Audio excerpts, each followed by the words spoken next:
Today is Tuesday, May 6th, 2025. This is Quick Start from CBN News. I'm Dan Andros. Israel responds to that airport attack. We'll have that top story and more on today's podcast, where we bring you news from a Christian perspective. Don't forget to subscribe and leave a rating. You can email us as well, quickstartpodcast@cbn.org. That's our email address, quickstartpodcast@cbn.org.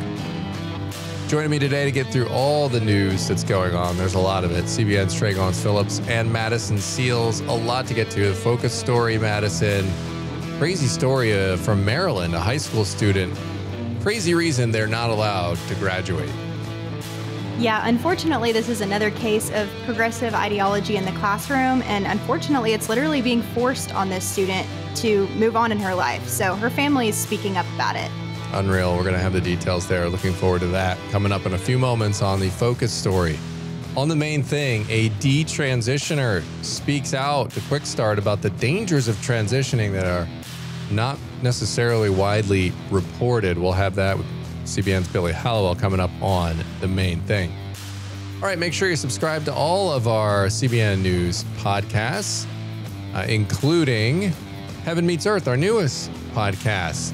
And that is with CBN's Abigail Robertson. We got the link to that in the description of this podcast episode. Make sure you're checking that out. Make sure you're subscribed. We'd love to have you check that out. All right. With that, we are going to head to the news in 90 seconds.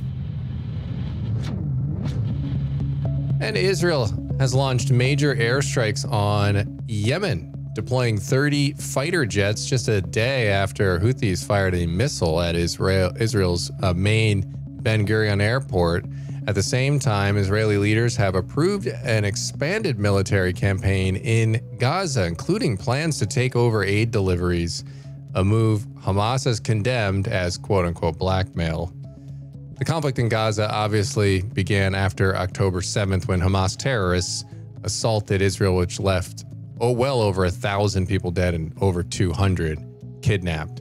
And the Trump administration will resume collections on defaulted federal student loans starting yesterday, impacting over 5 million borrowers. The move ends a pandemic-era pause and returns to pre-2020 rules, including wage garnishment, tax refund seizure, and Social Security offsets. With $1.7 trillion in federal student debt, conservatives are arguing the return to collections is a necessary step toward accountability and fairness for taxpayers, and a reminder that loans are meant to be repaid, not forgiven. Those are just some of today's top headlines. You can check out those stories and more over at cbnnews.com. This story had me, I had a range of emotions listening yesterday, guys, to this loans, making them pay them back, collecting them.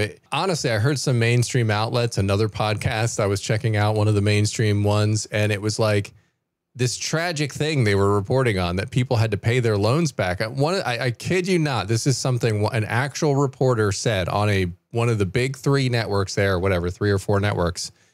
They said, listen, these are some people that maybe they're even having hard times, and this is going to make it even harder for them to do things like pay their bills and get other loans.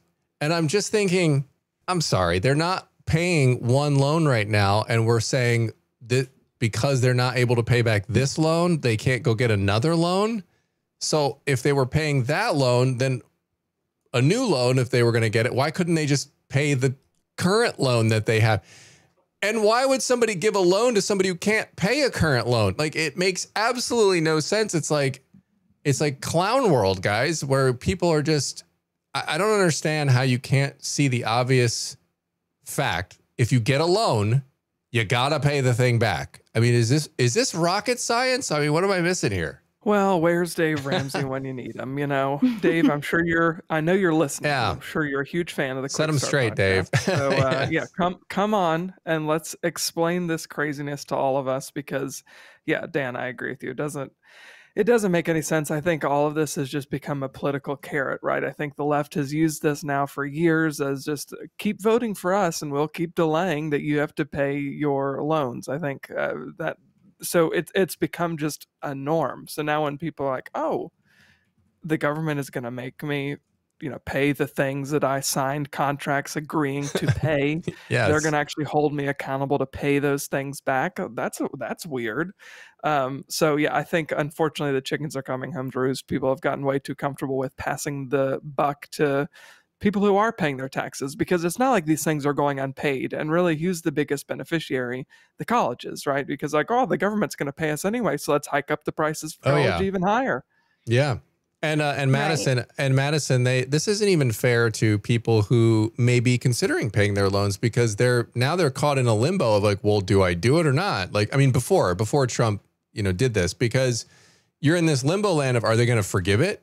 So now you're not sure if you should pay it or not. And then the people who paid it trying to work it up, now, if it got forgiven, then they're the ones that kind of get a raw deal on the whole thing. So it just doesn't seem like a good idea for literally anyone. Right. Unfortunately, my husband was caught in that weird time period where he had just paid off all of his student loans himself, and then ended up having to shoulder the cost of taxpayers when we found out that was going to be pushed down the line. So, right. And like you were saying, Trey, as good old Dave says, the borrower is a slave to the lender. It's not a helpful thing for people in the long run to forgive their loans. It's just irresponsible. And one day those people are going to shoulder the task of the rest of us taxpayers and pay into that debt as well.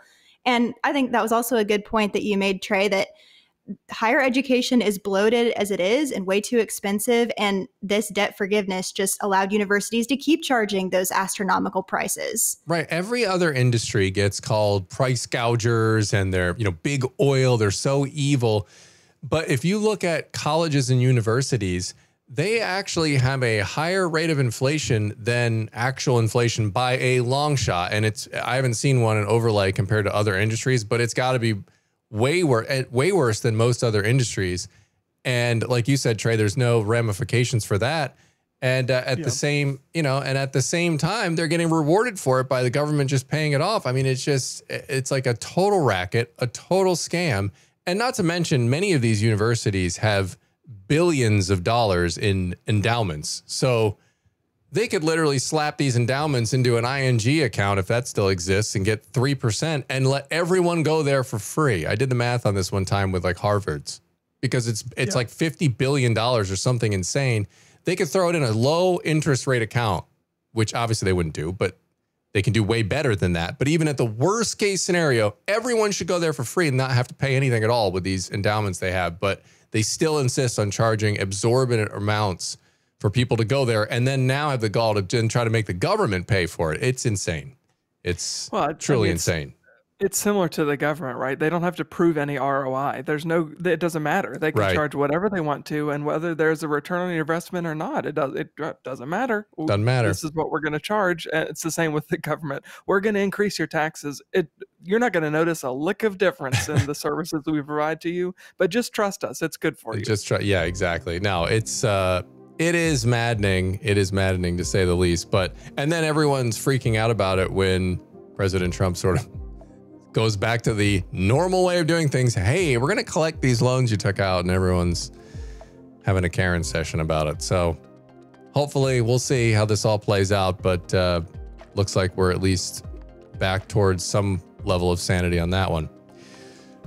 All right, let's head over to the focus story now. And a Maryland high school student who isn't being allowed to graduate because she refused to complete this health class. This is crazy. Madison, tell me, where did all this happen and what's going on? Yeah, so this is a high school, as you said, in Maryland, in Montgomery County, and they're refusing to let one of their students graduate because she chose not to complete a health class that pushed explicit LGBTQ ideology in its curriculum. And we can get into some of the subject matter in the curriculum that she opposed in just a minute, but it's important to point out two things. First, the class was considered mandatory by the school, and the students' parents, who were devout Christians, tried to petition for their daughter to opt out, and that was denied. And then second, this student is a straight A student. Her parents and academic records show that she's a leader in multiple extracurricular activities at her school. She holds a 4.76 weighted GPA, and received a score of 1450 on her SATs, which is in the 96th percentile. So there shouldn't be any doubt about if she was able to complete the class. That's pretty clear. The question the school should be considering is, why would a student risk their academic career to avoid specific subject matter, which we can get into next. Yeah. So what was the curriculum here that, caused basically all the consternation? Her parents' complaint with the class is that the curriculum, as I mentioned earlier, indoctrinates students with LGBTQ beliefs. And their biggest complaint is that it discriminates against the Christian faith. And we're not only talking about the fact that this LGBTQ ideology naturally contradicts what Christians believe, but there's actually lessons that the parents pointed out and had screenshots of that list Christians as a privileged class, and then another lesson that said non-Christian faiths are disproportionately impacted by health inequities. And the curriculum also required students to recognize white supremacy culture, which is a strange subject for a family life and human sexuality unit anyway. So when the parents found out about the material, which I just have to say props to them and their daughter for being alert and informed about what their school was teaching before their daughter was even in the class. So hopefully more parents follow their lead in that. But before their daughter was denied graduation, her parents wrote a letter to the Maryland State Board of Education that was asking the school to refrain from discriminating against religion and allow their daughter to opt out of the class. And then when that was rejected, they also suggested that their daughter could take a family life class taught by a Catholic school, but even that compromise was rejected. Wow, doesn't seem like they're very flexible there. So why was opting out so important to the student, to the parents and the student in this case? Yeah, I mean, it has to be to risk your daughter's graduation. And the daughter seems to be just as convicted as her parents, although, of course, she's very upset about not being able to graduate with her friends and her peers, especially after all of her hard work. But her parents say the biggest issue for them is that the entire course was really in violation of their religious beliefs. The parents made it very clear in a letter they wrote to the school board that they're not trying to force Montgomery County Public Schools to stop teaching about LGBTQ or change its curriculum, even though they disagree with it, but they're trying to get them to stop discriminating against people of faith. And they wrote to the school board, if MCPS is allowed to spread this instruction throughout the entire health class, as its teacher instruction material says it's doing, it follows that MCPS should allow us to opt our daughter out from the entire class.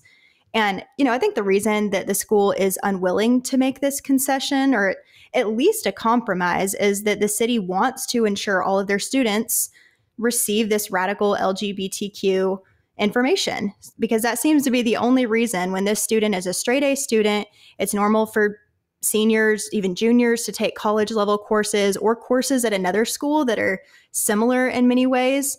And the school just didn't have any room for compromise on this. Yeah, that is truly shocking. I mean, in a day and age where we've seen a lot of these sorts of extreme material come into the schools and into the classrooms, into the libraries, etc. And I don't know that I can recall a time where they didn't eventually get to a place where they could just opt out of it, or they'd always come up with some excuse like it was in the library, nobody saw it there anyway. It was kind of like maybe more of these subtle sort of entrances into the school grounds. But this one seems like took a pretty big role in the class, and then for them to not acquiesce and let them actually drop the class, and when they seem like they provided very reasonable alternatives, taking an equal-ish class at a different place or somewhere else to get the same amount of credit, and then deny that. Yeah, it really makes you wonder, okay, let's go back to how did this get in there and what is the agenda behind that? Because it certainly, given their actions, feels like there's no other explanation. I think I agree with you, Madison, that it has to be sort of an agenda at play here, or other else. Why wouldn't they want to compromise? This is the most ridiculous story, but it just, I think, smacks of the kind of culture that we live in this day and age, right? That we've prioritized these things over actual education. And then, like, the irony of all of this is then you go into a lot of higher education institutions, a lot of colleges, and you can't even have conversations about any of this stuff, right? It's more so Yeah. you're going to listen to me, and this is the way that I'm going to indoctrinate you, and you're going to pay me for it, like we were talking about earlier in the show. So I think we have just so far gotten away from what education is, and then higher education is even worse. This is not actually about educating anybody. This is about indoctrinating people with a worldview, and I think this kind of puts all the cards on the table. Like, you know what? Actually, this is just about us indoctrinating you into the secular religion. Yeah, Madison, any final thoughts on this? Yeah, I just, I think of this girl and how frustrated she probably is with this situation. And yet I could totally see somebody with her intelligence and her convictions go on to find a job at, I can think of so many different nonprofits and Christian organizations who would probably hire her right out of high school without a college degree. And she could be such a voice for reason and for good in this. Yeah. They might be grateful she doesn't have a college degree with the way Right. The parents are saying, if this is what happened in high school, I don't know, unless we're sending them to like Liberty or Cairn University in Pennsylvania. I mean, unless you're going to one of these places that are solidly Christian, you're rolling the dice. You're rolling the dice. But definitely an important story. And again, we're always keeping our eyes on these. So appreciate you bringing it to the podcast today. All right, that's going to lead us to the main thing now. And Prisha Mosley's detransition journey has been quite the harrowing ordeal, one she is openly sharing to help others face similar struggles. She joined Billy for today's main thing. You have had a journey that you've been very open about as a detransitioner, speaking out on social media, sharing. Before we get into your story, what has it been like being so open and vulnerable about so many personal details of your story? Yeah, thank you for having me, and thank you for being a part of allowing me to share my story. It's important to me to be able to share the truth because there wasn't anyone doing what I'm doing and what other detransitioners are doing now, speaking out and telling the truth. There really was no one to let us know that it was a lie and a scam when I was going through this. So I really feel like I'm helping people, and I've been able to make a lot of connections with other detransitioners as well as parents of people who are identified as trans who just want the best health and outcomes for their children. So yeah, I've met a lot of meaningful people, and it's important to me. Well, and I like to ask that question because I think it gives people a chance to understand the heart behind why you are speaking out and sharing what you are. And you said not a lot of people were doing this, and that is true. In fact, a lot of people don't even know what detransitioner means even now, even though you guys are speaking out. They don't understand because of the way that culture has handled this issue. Let's sort of backtrack in your life. When did you first start experiencing issues with gender identity in your life? I guess I was about 15 years old and I discovered the trans community online. I was in a community, a pro-Ana community actually, where all of us were encouraging each other to not eat because we thought that would solve our problems. And eventually it just evolved into, with the help of trans activists, the idea that we were born in entirely the wrong body and needed medicine for it. I was 15 when that started, and medicalization began at 16 with Depo-Provera to stop my periods, and then testosterone at 17. And then just a year later at 18, I had both of my breasts removed. So this happened very quickly. How were people around you responding to that? Friends, loved ones, relatives? What was sort of the reaction around you as this was going on? I mean, there was a lot of chaos in my life. I was dealing with trauma at the time, and there was turmoil in my home. So, I mean, the doctors that did this to me really found me and my family when we were vulnerable and we needed help. So, I mean, it was panic. It was, I don't know what to do. I want my child to be okay and stop being suicidal, and we need help. And, the desperation of my parents was totally preyed upon. They were blackmailed and all of that, but no one really knew what was going on or what to do. So you're going through this journey, obviously, to help put people, and I don't want to speak for you, so correct anything that I'm saying that you feel is incorrect or wrong. You're going through this journey, you're struggling, you're looking for solace, for peace, for some exit from the way you were feeling, and you're going through these procedures that are very serious, whether it's the medical, the medicine piece of it, stopping your period, or going through actual surgeries. When you were going through all of this, were you getting any relief? Were you feeling better? What was it that sort of initially kept you moving in that process? I mean, my doctors gave me a lot of false hope. I really, truly thought that I was going to transition into a man, like have a full sex change, and that all of my trauma would be gone and my mental struggles and illnesses would be cured by this. I thought that all of the problems I had were caused by being born in the wrong body. And I derived a lot of hope from the idea that these problems had a quick fix and a cure, that I could just take medicine and have surgery, and then everything in my life and my family would be okay. And on top of that, testosterone is an anabolic steroid, and I was very depressed. And then I was given steroids, so I experienced an increase in energy and motivation and confidence, but that also came with dangerous recklessness and all of the physical side effects that also accompanied the testosterone, like PCOS and pre-diabetes and all of that. But none of these medical conditions that were starting to occur as a result of the testosterone were ever taken seriously or even mentioned or looked at. It wasn't until detransitioning years later and being like, wow, I'm not a man, I'm in the unhealthy body of a woman, did I, began to even get help for these issues. So that's interesting because what you're referring to there is having these underlying issues, right? Emotional, you're having these mental health struggles, and you felt like those things were not being treated while they were sort of treating the gender issue, but nobody seemed focused on maybe the underlying issues. That would be an accurate assessment of what you're saying there. Yeah, absolutely. I mean, as soon as I said the word gender, all medical ethics just went to the side, and I was being fast tracked down like a pipeline of gender medicine. Just, they say gender affirming care is life-saving care, and they act like it's so vital and just rush you down the pathway and change your body. And it's like we were in a crisis. Yeah, yeah, and you're being ushered and pushed. And in talking to a lot of detransitioners, it's a very similar experience that I've heard from others. Now, when okay, so at 18, you have the surgery that you mentioned. How long was it that you attempted to live as a man? How many years went by in this process?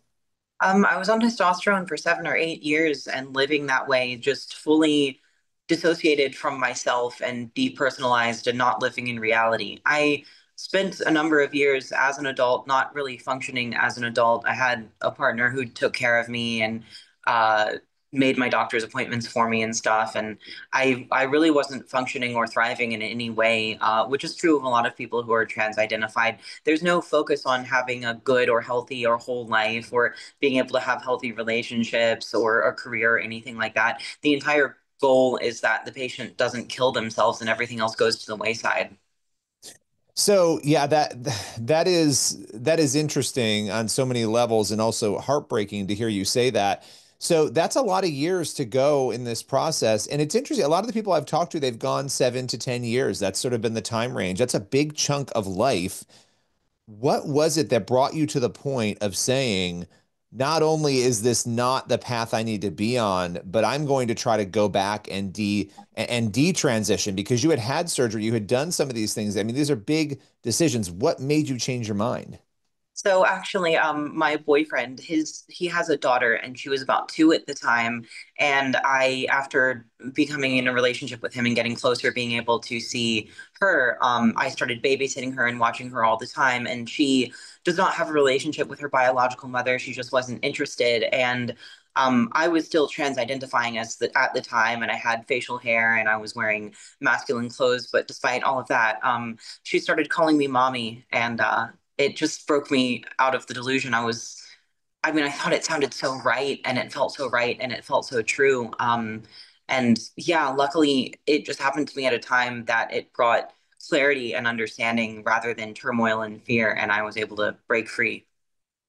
In breaking free, what did that process look like? Because you mentioned, I mean, facial hair and these decisions that you made to change. Now you have to, as much as you're comfortable sharing, now you have to go back. I mean, how difficult? It sounds like emotionally it wasn't so difficult because something like you said snapped you out of it. But what was the actual process you had to go through to correct what had happened? Well, I mean, gender affirming care, as they call it, the wrong sex hormones and surgery, they're irreversible. Detransitioning really just means that you stop making it worse. There's no way to go back. I will never have my breasts again or my original body. I've done some laser hair removal, but hair still grows. And doctors don't cover that. There's no way to make it like my body was never changed with testosterone. My endocrine system is never going to function again. I will never not have to take exogenous hormones ever again. So I'm always going to be dependent on doctors in the pharmacy and dealing with side effects. I'll never be able to breastfeed. My body parts aren't going to grow back. The time I lost is never going to come back. So really, detransitioning is just when you stop making it worse. All right, Billy, appreciate that conversation there. Always, always powerful to hear these people that, I mean, you don't get, other than a few places, you do not get this perspective. It's just very much glamorized, the whole transitioning thing. It's like, this is who you're supposed to be. You don't hear the negative about it very, very often. And so anytime someone speaks out, it's very, very important because this is happening all across the country. All right, that's going to leave us with time on the podcast today for one last thing. Going to take a look at Psalm 121. Verses 7 and 8, the Lord will keep you from all evil. He will keep your life. The Lord will keep your going out and your coming in from this time forth and forevermore. And I love this Psalm because, it gives us that comfort that the Lord is there. But I like the beginning of it too, because probably most of you are familiar with the song, I lift my eyes up to the hills. From where does my help come from? My help comes from the Lord. And so it's like, we've got to look to him though. So it's not like we can go do whatever and then God's just going to carry us around doing whatever we want. Like, we've got to turn to him too. And we see this throughout scripture, but it's a great Psalm. Yeah, what a powerful reminder that we can look at all of the evil in the world around us and know that God has already triumphed over evil and that we are protected in his hands. We don't always know the details of circumstances, but this helps us to, I think, make sense of the world, right? Of God's goodness and sovereignty over everything. Amen. Good spot to leave it on the Quick Start podcast for today. As always, make sure you're getting on over to cbnnews.com and faithwire.com. As we always remind you, we appreciate it very much if you're there hanging out, checking out the news of the day that we are covering. Appreciate that very much. Lord willing, that creek don't rise up on us. We'll be back here tomorrow with more. God bless. We'll see you then. Have a great rest of your day.